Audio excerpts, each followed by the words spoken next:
Harga BBM naik lagi ya. Topik yang satu ini emang dampaknya langsung berasa banget ke dompet kita semua.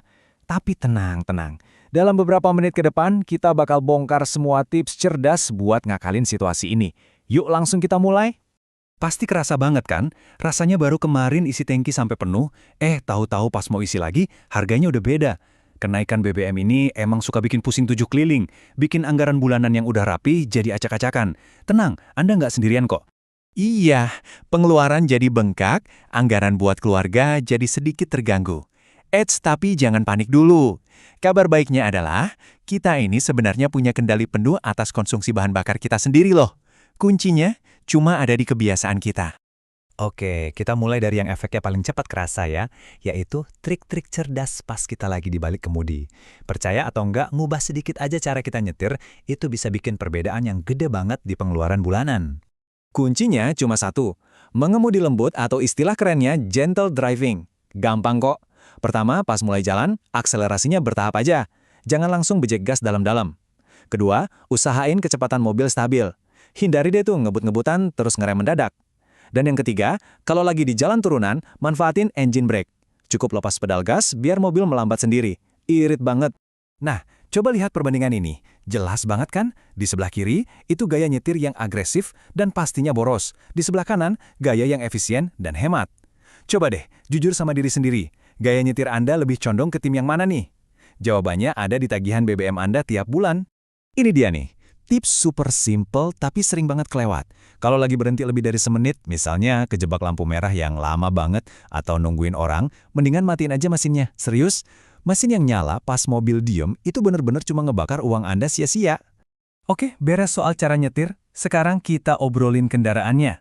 Soalnya rahasia kendaraan irit itu bukan cuma soal gayanya, tapi juga soal kesehatan si mobil atau motor itu sendiri. Kondisi yang prima itu kunci utamanya. Intinya satu, perawatan rutin jangan disepelekan. Coba deh cek tekanan angin ban yang kempes bikin mesin kerja ekstra keras. Terus, ganti oli dan filter udara yang rajin, biar mesin bisa bernapas lebih lega. Kurangi juga beban yang nggak perlu di mobil. Dan terakhir, kalau ada roof rack tapi lagi nggak dipakai, mending dicopot dulu. Itu nambah hambatan angin loh. Nah, kalau tadi kita ngomongin mesin, sekarang kita ngomongin yang di belakang setir, yaitu kita sendiri. Yuk, kita lihat gimana cara mengubah beberapa kebiasaan kecil sehari-hari yang ternyata dampaknya bisa gede banget buat dompet. Sebelum kita ngirit di jalan, dompetnya harus sehat dulu di atas kertas kan? Coba deh atur ulang anggaran bulanan. Menurut kumparan, alokasi idealnya bisa kayak gini. 40% buat biaya hidup, 30% buat bayar cicilan, 20% buat investasi, dan 10% buat dana darurat. Kalau udah diatur begini, pos pengeluaran buat transportasi jadi lebih gampang dikontrol. Ini salah satu solusi paling jitu, apalagi buat perjalanan rutin kayak ke kantor atau ke kampus. Mungkin awalnya agak repot ya buat penyesuaian, tapi coba deh dihitung. Penghematan biaya BBM-nya itu bisa signifikan banget loh setiap bulan. Terus gimana kalau tujuannya deket banget?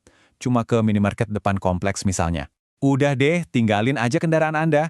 Jalan kaki atau sepedaan itu dapatnya double. Dompet aman dari pengeluaran BBM, dan bonusnya badan jadi lebih sehat. Menang banyak kan? Nah ini juga penting. Sebelum berangkat, coba deh luangin waktu sebentar buat ngerencanain rute. Buka aplikasi peta, cari jalan yang paling efisien, yang paling anti macet. Kalau ada beberapa urusan di luar, usahain gabungin jadi satu kali jalan. Sedikit perencanaan di awal bisa ngirit banyak kilometer yang nggak perlu. Tadi itu kan tips-tips buat sehari-hari ya, berguna banget. Tapi sekarang, gimana kalau kita coba mikir sedikit lebih jauh ke depan? Ada solusi jangka panjang yang mungkin patut dipertimbangkan.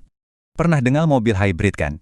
Gampangnya gini, mobil hybrid itu punya dua jantung. Satu motor listrik, satu lagi mesin bensin biasa. Nah, dua-duanya ini kerja bareng atau gantian secara otomatis buat dapetin efisiensi bahan bakar yang paling maksimal. Pinter banget kan? Dan ini dia buktinya. Lihat deh perbedaannya. Jauh banget. Mobil biasa itu rata-rata cuma dapat 10-12 km per liter. Sekarang, bandingin sama mobil hybrid yang bisa tembus 15-25 km per liter. Angkanya udah bicara sendiri ya. Jadi, pada akhirnya, semua usaha kita ini maknanya lebih dalam loh. Seperti kata Astra Auto Shop, ngirit BBM itu bukan cuma soal nyelamatin isi dompet, tapi ini juga kontribusi positif kita buat lingkungan yang lebih seimbang. Jadi setiap liter yang kita hemat itu punya dampak ganda. Oke, kita udah ngebahas banyak banget cara ya. Mulai dari cara nyetir, ngerawat kendaraan, sampai ngubah kebiasaan. Sekarang pertanyaannya, buat Anda. Dari semua yang kita obrolin tadi, mana nih satu hal yang bakal Anda coba pertama kali? Mungkin hari ini juga?